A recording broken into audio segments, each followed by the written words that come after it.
नमस्कार प्रिय दर्शकों, स्वागत है आपका हमारे YouTube चैनल पर। प्रिय दर्शकों, आज हम आपके लिए एक ऐसी कहानी, एक ऐसा प्रसंग लेकर हाजिर हुए हैं जो काफ़ी ज्ञानवर्धक है और ये कहानी आपको आपके जीवन में काफ़ी प्रेरणा देकर जाएगी। ऐसा मानना है शास्त्रों का कि जो भी व्यक्ति इस कहानी को सुनता है उसके सभी कष्ट दूर हो जाते हैं, उसके घर में कोई अन्य धन की कमी नहीं रहती है, उसका जीवन हमेशा आनंदमय रहता है, उस व्यक्ति का जीवन हमेशा सुखमय रहता है। प्रिय दर्शकों, तो प्रिय दर्शकों, इस कहानी को आप पूरा सुने ताकि कहानी का सार आपकी समझ में बेहतर तरीके से आए।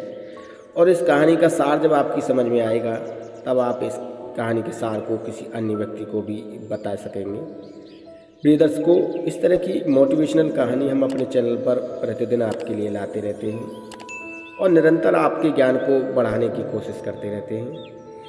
प्रिय दर्शकों, अगर आप हमारे YouTube चैनल पर नए मेहमान दर्शक बनकर आए हैं तो आप हमारे YouTube चैनल को सब्सक्राइब कीजिए, बेल आइकन को ऑन कीजिए ताकि आने वाली वीडियो का नोटिफिकेशन सबसे पहले आपको मिले और आप इसका फ़ायदा उठा सकें। प्रिय दर्शकों, ये कहानी एक परमात्मा और किसान की है। प्रिय दर्शकों, ये कहानी एक परमात्मा और किसान की है। काफ़ी ज्ञानवर्धक कहानी है। कहानी को जो है आप पूरा सुने और पूरा देखें ताकि बेहतर तरीके से कहानी आपकी समझ में आए। प्रिय दर्शकों, एक किसान अपने खेतों में फसल बोता था और उस किसान की फसल हर साल नष्ट हो जाती थी किसी न किसी कारण। कभी आंधी से, कभी बारिश से, कभी धूप से, किसी न किसी वजह से उस किसान की जो है फसल नष्ट हो जाती थी। वो एक दिन खेत में बैठकर श्री हरि नारायण विष्णु भगवान जी से कहने लगा कि हे प्रभु,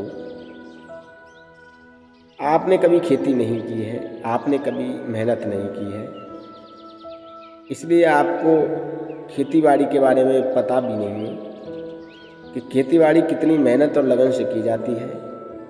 और फिर भी हमें आपकी वजह से काफ़ी परेशानियां उठानी पड़ती हैं। कभी बारिश की वजह से फसल नष्ट हो जाती है, कभी धूप की वजह से फसल नष्ट हो जाती है, कभी आंधी की वजह से फसल नष्ट हो जाती है। प्रिय दर्शकों, इस तरीके से किसान प्रभु परमात्मा श्री हरि नारायण जी से कह रहा था। नारायण जी कहते हैं कि किसान, तुम चिंता न करो, अब तुम जैसा सोचोगे वैसा ही होगा। अगर तुम बारिश सोचोगे तो बारिश होगी, आंधी सोचोगे तो आंधी आएगी, धूप की कहोगे तो धूप आएगी, ठंड की कहोगे तो ठंड पड़ेगी। प्रिय दर्शकों, ऐसा किसान को श्री हरि नारायण जी बोलते हैं और किसान अब खुश हो जाता है। अब किसान सोचता है कि परमात्मा ने मुझे कह दिया है, वचन दे दिया है कि जैसा मैं कहूँगा, जैसा मैं सोचूंगा, अब वैसा ही होगा।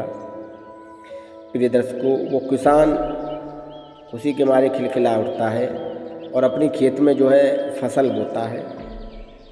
प्रिय दर्शकों, जब वो किसान अपने खेत में फसल बोता है तो वो जैसा चाहता था वैसा ही होता है। वो जब ठंड की सोचता ठंड होती, जब वो गर्मी की कहता गर्मी होती, और आंधी और धूल वगैरह तो वो सोचता ही नहीं था, तो वो कभी आई भी नहीं थी।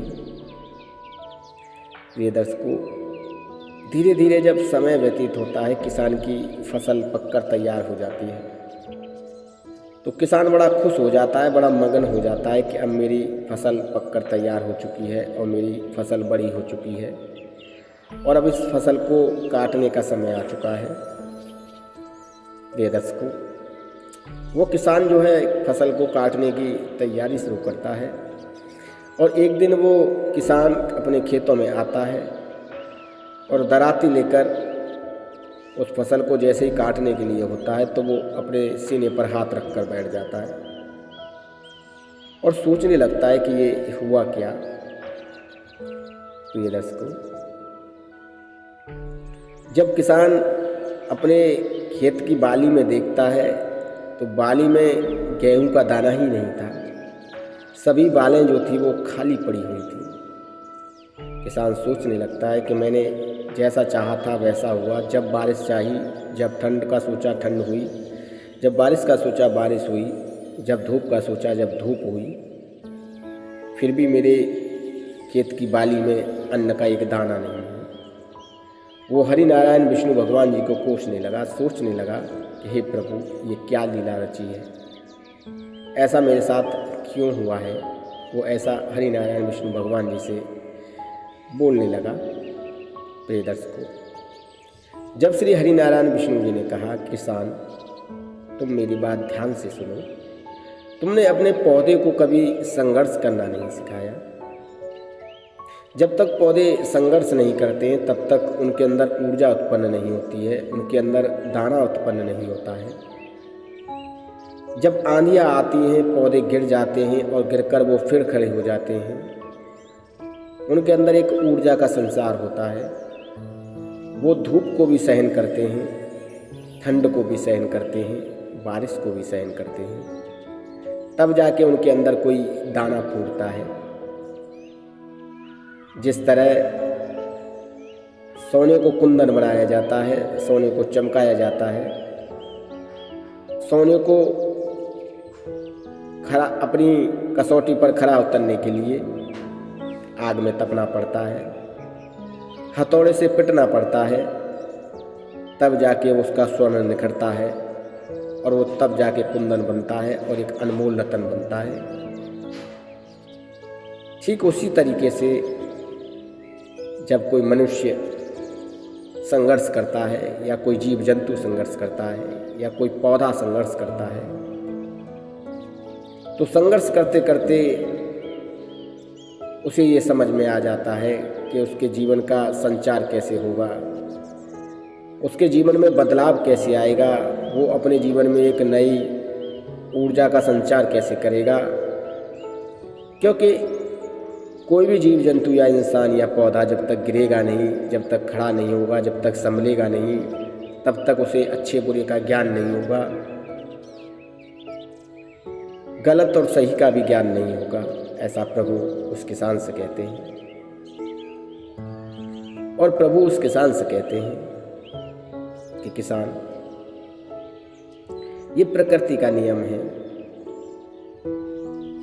बारिश भी आती है, ठंड भी पड़ती है, धूप भी पड़ती है, पौधे उन सभी को सहन करते हैं। कभी लड़खड़ा के गिर पड़ते हैं, कभी उठ जाते हैं और इस तरह उसमें एक दाना उत्पन्न होता है। हमें हमेशा प्रकृति के नियम से ही आगे बढ़ना चाहिए, हमें प्रकृति के नियम से ही हमें हमेशा आगे चलना चाहिए। ऐसा हरि नारायण विष्णु भगवान उस किसान से कहते हैं। अब किसान को ये बात समझ में आ जाती है कि कोई जीव जंतु हो या मनुष्य हो या फिर कोई पौधा हो, उसे हर चीज़ की ज़रूरत होती है। हर समय पर उसे हर चीज़ की ज़रूरत होती है, चाहे वो आंधी हो, बारिश हो, धूल हो, मिट्टी हो, धूप हो या ठंड हो, तभी उसमें दाना फूटता है। किसान ने सोचा था कि हर साल उसकी फसल नष्ट हो जाती है तो ईश्वर ही इसके लिए जिम्मेदार है, पर उसका ये सोचना गलत था। अंत में किसान को ये पता चल जाता है कि प्रभु श्री हरि नारायण ने जो कहा है वो परम सत्य है और इस परम सत्य को कभी झुठलाया नहीं जा सकता। प्रिय दर्शकों, ये थी एक परमात्मा और किसान की कहानी जो हमने आपको इस वीडियो में काफ़ी विस्तार से बताई है और आशा करते हैं, हम उम्मीद करते हैं कि आप इस कहानी से काफ़ी अच्छी सीख लेंगे और अपने जीवन को संघर्षमयी बनाएंगे। जब तक आप अपने जीवन में संघर्ष नहीं करेंगे तब तक आपके जीवन में एक नई ऊर्जा का संचार नहीं होगा। प्रिय दर्शकों, इस तरह की मोटिवेशनल कहानी हम अपने चैनल पर प्रतिदिन आपके लिए लाते रहते हैं और आपके ज्ञान को निरंतर बढ़ाते रहते हैं।